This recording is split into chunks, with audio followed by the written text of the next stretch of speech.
నా కాలు బాగా నొప్పి వస్తూ ఉండేది, నడుము కూడా బాగా ఎక్కువగా నొప్పిగా ఉండేది. నేనప్పుడు హాస్పిటల్కి వెళ్తే హాస్పిటల్లో డాక్టర్ గారు ఏం చెప్పారంటే, మీకు తప్పనిసరిగా ఆపరేషన్ పరిశ్రమ చేయాల్సి వస్తుంది, చాలా తేడాగా ఉంది, నడుములో నొప్పి కొంచెం జారినట్టు అనిపిస్తుంది అని చెప్పాడు.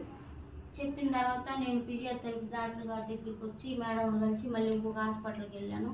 అక్కడ కూడా అలాగే చెప్పారు.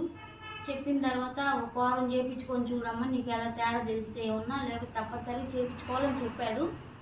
చెప్పిన తర్వాత నేను ఫిజియోథెరపీ మేడం దగ్గరికి వచ్చాను. వచ్చిన తర్వాత నేను ఫిజియోథెరపీ మేడం దగ్గరికి వచ్చి నేను చేయించుకున్న తర్వాత నాకు కాలు జారు కానీ నడుము నొప్పి కానీ అన్నీ తగ్గి నా పని నేను చేసుకోగలుగుతున్నాను. ఇప్పుడు చాలా బాగుంది. మేడంకి చాలా నమస్కారం. అంటే నేను చాలా భయపడ్డాను. డాక్టర్ గారి దగ్గరికి వెళ్ళిన తర్వాత ఈ ఫిజియోథెరపీ చేయించుకున్నాక తగ్గింది, నాకు చాలా హ్యాపీగా ఉన్నాను.